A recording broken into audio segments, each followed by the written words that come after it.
Hey, what's up guys? How are you doing? How's your week been going? Let me know down below what you guys have been up to. Hope your training has been going strong. Monster Hunter Rise is out this week. I'm incredibly excited. The game is fantastic. I hope you guys have been playing it. Yo, I'm having a lot of fun with that. But that also brings me on to the topic of today's video because it's also been an incredibly busy week. And as a result of it being busy, it's kind of messed with my training a little bit and kind of messed with my nutrition a little bit.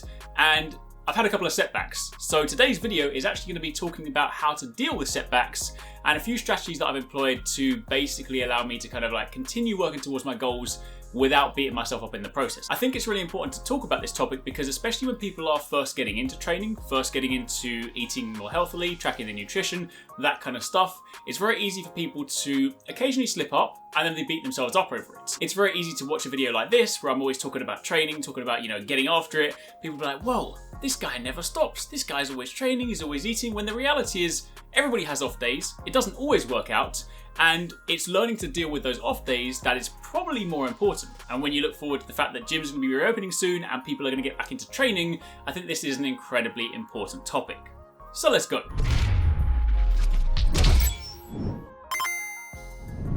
Alright, so let me give you some context. This week, as mentioned, Monster Hunter Rise came out, which of course means, outside of video games, obviously most of my time is dedicated to making videos on the SETBACKS Gaming YouTube channel, so I've been incredibly busy for the past few weeks. For the past few weeks, short of getting up in the morning and working out, outside of that I've basically been glued to my desk. That means that for a lot of the time, I've been, at least for the past week, especially as we kind of get close to the launch, I've been skipping meals, I have been not necessarily eating the best foods, and for somebody like me who right now, my goal is to cut, that is kind of a setback, right? However, it's important to realise that when you look at things in the grand scale, when you think of this over the course of, I'm cutting over the course of months, right? 1 week out of, say, 6 months is nothing. It's like a tiny speck, tiny dot on a data chart, and it's really going to mean nothing. So one of the most important things is when you've got a week like that, when you've got things and you realise things are starting to go wrong, trying to identify what is going wrong and how you can best deal with it is ultimately the most important thing. So let me explain.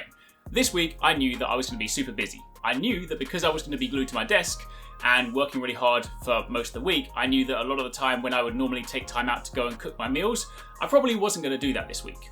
So, with that being said, on the nutrition front, I know that while I'm cutting, obviously staying in a deficit is important, but beyond that point, because I want to build muscle, I want to of course grow strength, things like that, then protein is my most important macro. So this week, I was like, you know what, I'm going to have a week. I'm not going to worry about tracking. I'm not going to worry about my carbs and my fats. I'm just going to make sure on a daily basis I'm getting in my protein. That was my minimum viable product, my lowest hanging fruit. This is something my personal trainer often talks about, going for the lowest hanging fruit, the easiest thing to do.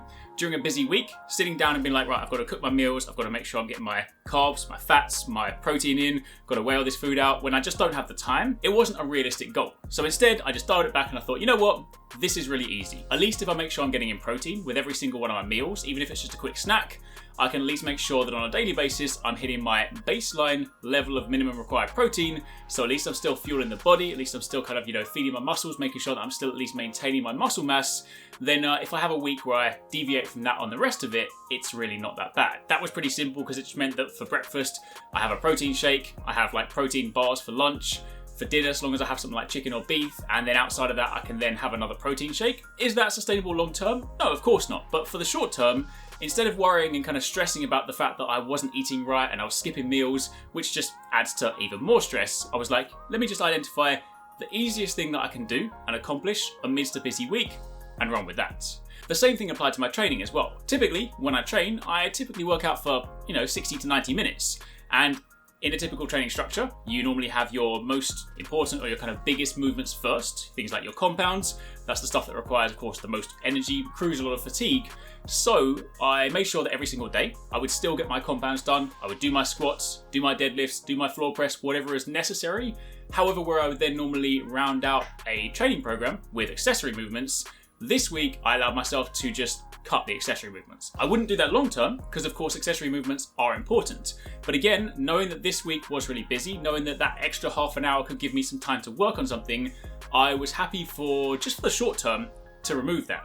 That is again, the lowest hanging fruit. Turning up, doing my compounds, working out for say 45 minutes and then giving myself that time back was incredibly important this week. And the same thing goes for this video. I said to you guys I want to upload every single Sunday and I didn't want to miss that. But the reality is I didn't have time to sit down and record like a big extensive sort of I don't know, like nicely shot B-roll video like I normally would. Instead, in the background I'm kind of using previous training footage, but I still wanted to make sure I got a video out and spoke about something. So I thought of a topic like this, thought I can still get the video out, lowest hanging fruit, but it won't necessarily be the grandest edit with like lots of fancy different camera angles and B-roll and stuff like I normally would, because I just didn't have the time. So I think the most important thing to think about when you realize you're having setbacks, if you're starting training, if you're starting nutrition, even other things, is to identify early on that you have had a setback and just work out what you can do. What is the minimum viable product? What is the lowest hanging fruit that you can grab to kind of just keep yourself moving forwards? And it makes dealing with setbacks so much easier. It makes it so you can actually, you don't beat yourself up over it. You don't suddenly start stressing over it. Instead, you accept it, you run with it, and you know that the following week or the following 2 weeks, you get back on track and you keep it moving. Because again, as I mentioned, when you look at a lot of this stuff in a data trend, 1 week out of 6 months is nothing. It is a tiny speck in the ocean. So stressing massively over the short term when really, when it comes to fitness and health and just leading an active and healthy lifestyle, it is a lifestyle. It's a long-term thing. So a couple of weeks here and there really isn't major. But anyway, that's pretty much it. I kind of just want to talk about it because it's something I've had to deal with myself this week when it comes to training and food. And I thought maybe that might be helpful to you guys. So yeah, that is how I've been dealing with setbacks. Anyway, let me know down below what you guys think. Maybe you guys have got tips or things that have worked for you. And of course, keep it locked because again, I will be back next weekend, even if it's another quick video.